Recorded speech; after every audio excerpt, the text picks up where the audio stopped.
Some souls enter this world embraced by warmth, greeted with tenderness and belonging. But others arrive into fire into homes where love is conditional, where silence slices deeper than words ever could, where affection must be earned like a debt. If you've ever felt like a visitor at your own family's table, if you've asked yourself, why me? Why this? Then know this: you are not flawed.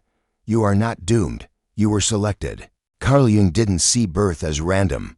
He believed the inner self, our truest essence, chooses not comfort, but transformation. Those who feel out of step, the empaths, the truth tellers, the ones who question everything, often find themselves born into families unequipped to receive them, not because they are unworthy, but because their role is to shift the story, to change the current, to bring light to places starved of it.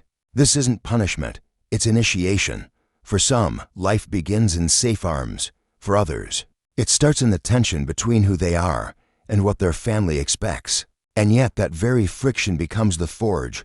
Jung believed the soul matures, not through ease but through struggle. And nowhere is that struggle more profound than in our first family, where invisible blueprints are passed down like heirlooms. These are not material things, but emotional roles. You will be the quiet one. You will take the blame. You will clean up our messes.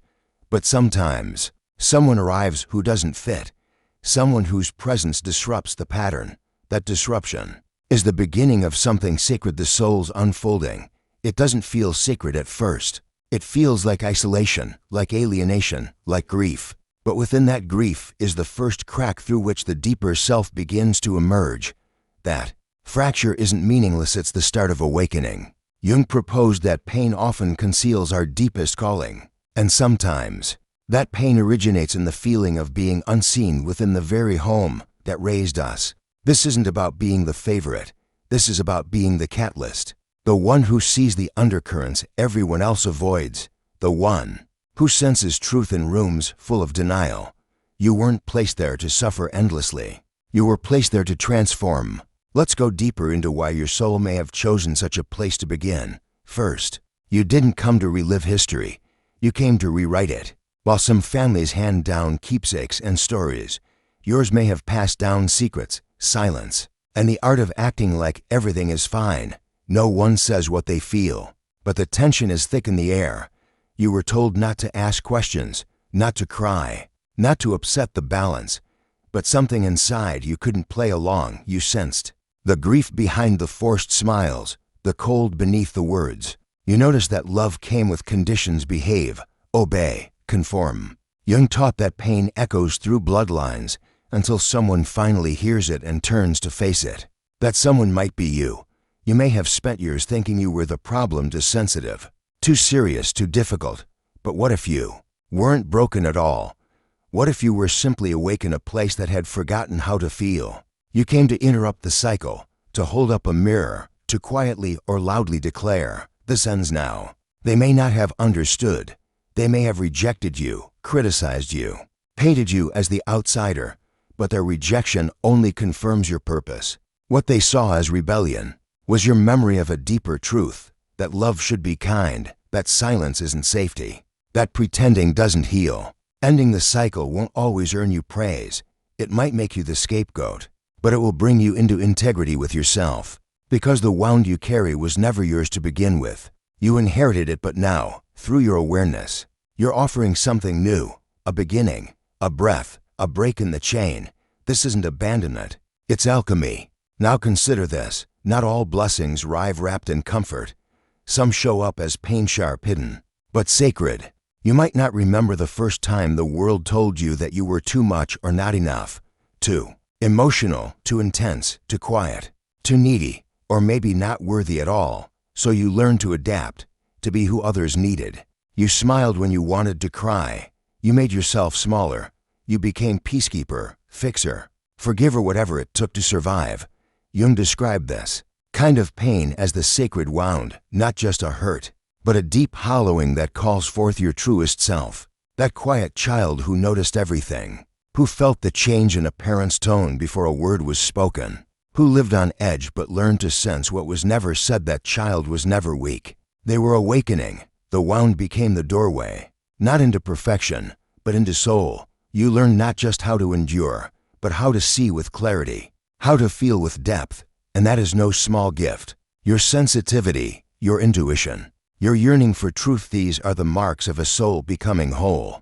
What hurt you was never your fault, but how you rise from it, how you live with eyes wide open, how you choose to love in a different way, that is your sacred path, and it began right where you thought you didn't belong.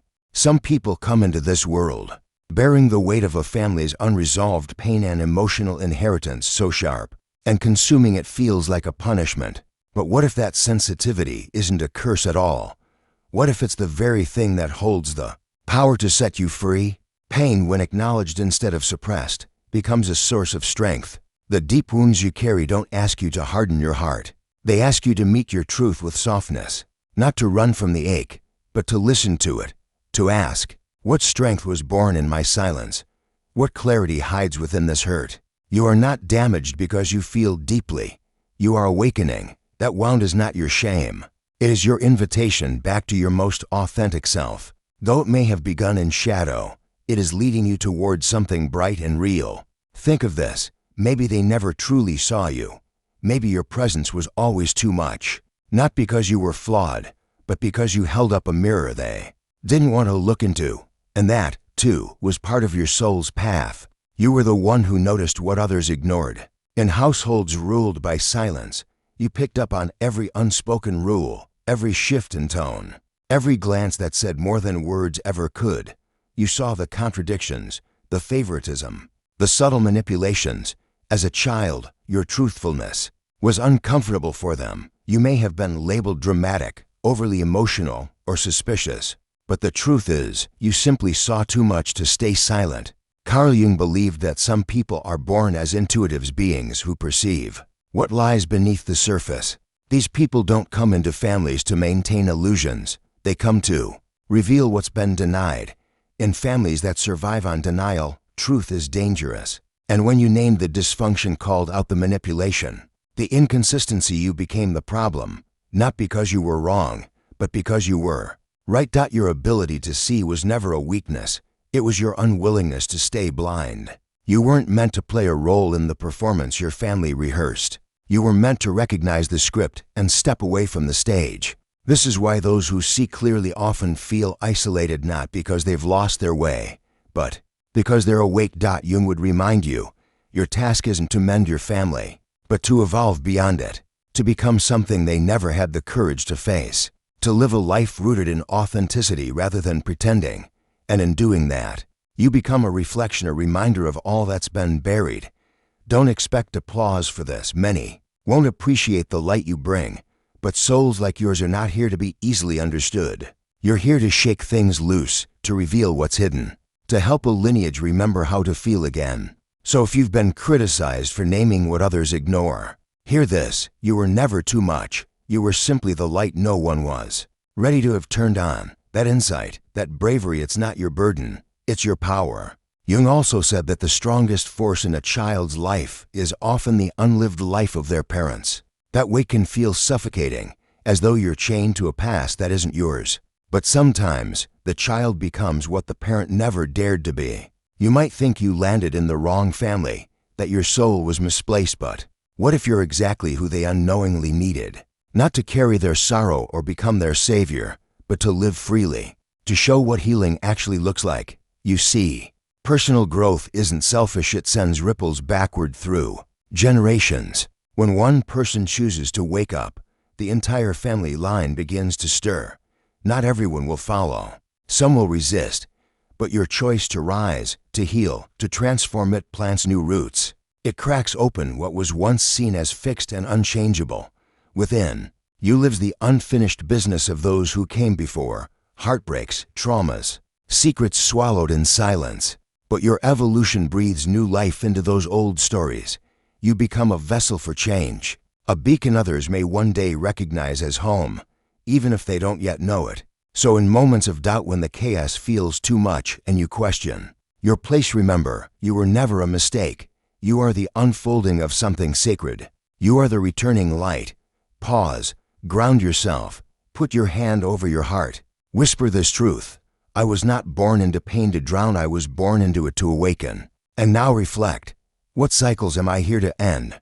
What wisdom did my pain reveal? What truth am I still afraid to speak? Your healing isn't just for you, it's for those who came before and all who will come after. It is sacred, courageous, and essential. Those who are meant to shift the pattern rarely arrive with fanfare. They emerge quietly, steadily, from within. If you come from a family that could not meet you with love, know this: you were not punished. You were chosen to feel deeply, to see clearly, and to break the chains, not wear them. As Jung believed, the soul selects its wounds with purpose. The fracture becomes the doorway. And even if your family never understands your path, the self will. You are not broken. You are becoming, and your becoming is a gift not just to yourself, but to generations past and future who longed for a different story.